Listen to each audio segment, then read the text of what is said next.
What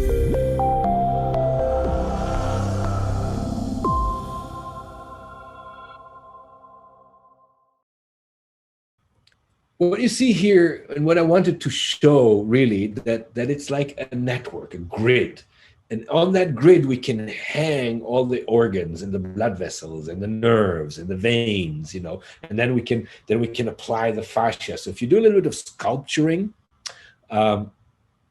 and you make a wonderful clay statue, and then you put it in the oven, and it basically goes, poof, and then you have powder. And the reason is because you didn't think grid to surface. Yeah, if you think grid to surface, you can make a wonderful clay statue, and you can actually make it dry without falling apart, and you can then cast it into bronze.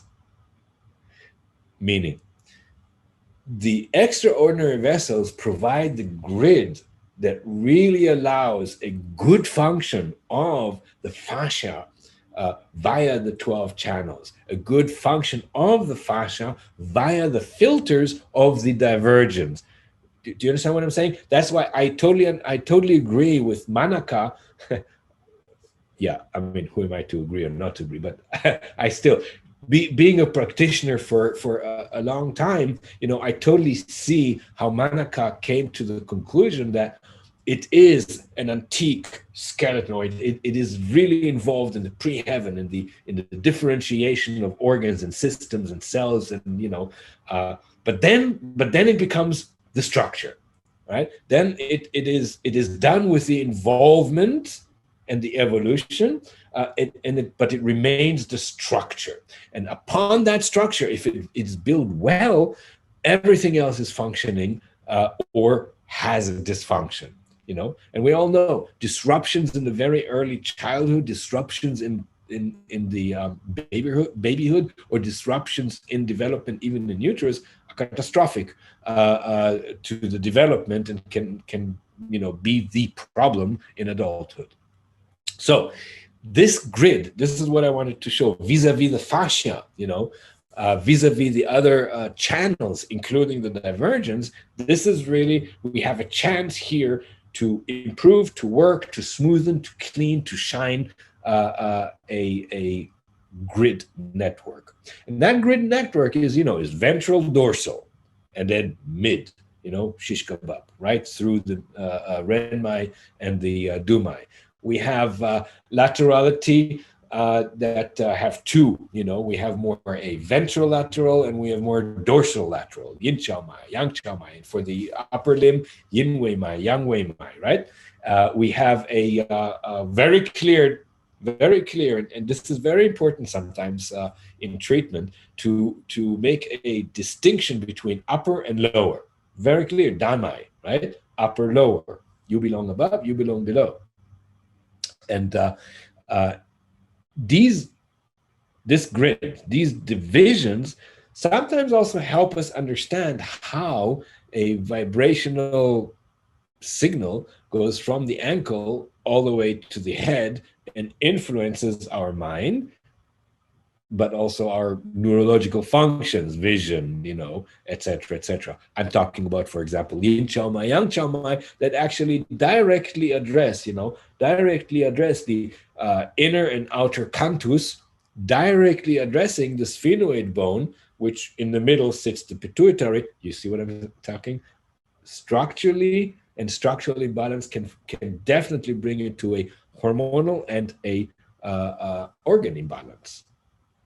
So this is how we can really use that grid.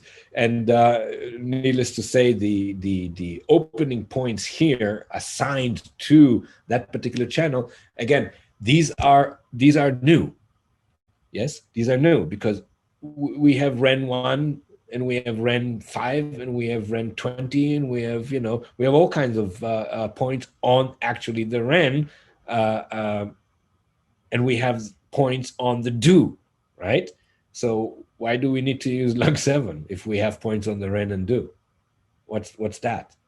So the idea of activating this particular grid, activating those beams on those grid lines, They came later. They say, okay, a dysfunction of a certain meridian, we go and we control by outside influences. In medicine, like peer review, right? Uh, the idea is that we have a button which is easy to access, and look at all the extraordinary vessels are accessed by, look at those points. They're super easy to access, right? None of them is difficult. In the divergent channels, we have pericardium 1, we have bladder 1. I mean, these are points that are not so easy. These are not beginner points, right? We have stomach 1 and we have heart 1. These are not beginner points. But look at all these points here that basically activate the extraordinary channels. I'm not saying that they're beginner points, okay? Don't quote me on that. What I'm saying, what I want you to quote on, these are fantastically easy points that everybody can actually activate on themselves. Do you know what I mean? So they're simple to use, simple to find, and not to sound like a commercial, comfortable to wear. So you can actually also put, intradermals, press tacks, magnets, whatever you want, and you can influence those points as an ongoing treatment. And I do that. Here I respectfully disagree with schools of thought that say, oh, if you treat the extraordinary vessels too much, you may exhaust the jing and you may deplete the patient. And so I haven't seen that.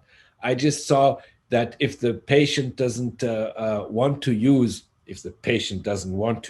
those channels, then the patient will stop using those channels. And if the patient is exhausted because of the treatment, maybe the treatment itself is too much, but it's not because I left the needles in too long, and again, do we find a patient here and there that reacts out of the box? Of course we do. However, most of the patients where I leave yin chao mai, yang chao mai as intradermals, they're doing well. Most patients where I tell them, once every other day, take the iron pumping hose and put them on lung 7 and kidney 6, and just lie down and do that for yourself, they're doing well. It's not too much. It's very easy to find. So they're very practical, and I'm not surprised, because the later times, starting Nanqing, but even the 15th, 16th century, acupuncture started to become accessible to people who studied acupuncture as part of, who were acupuncturists, and acupuncture has a wild roller coaster history where there were times where acupuncture was completely forbidden. It was disgraceful and forbidden.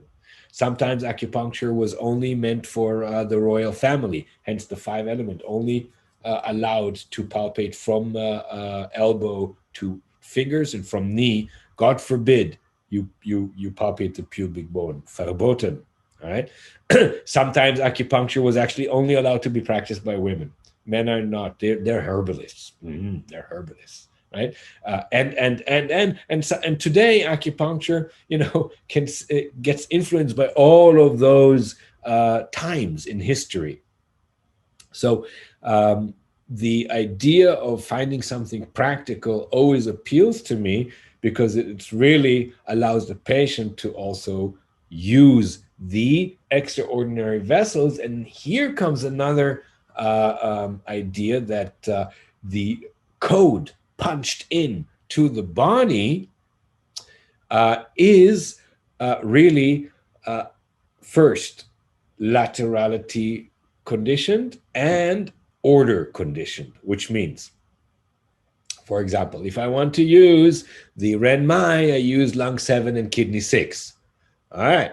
But if I want to use the Yin Chao Mai, I use the same points, but in a different order. Kidney 6, lung 7.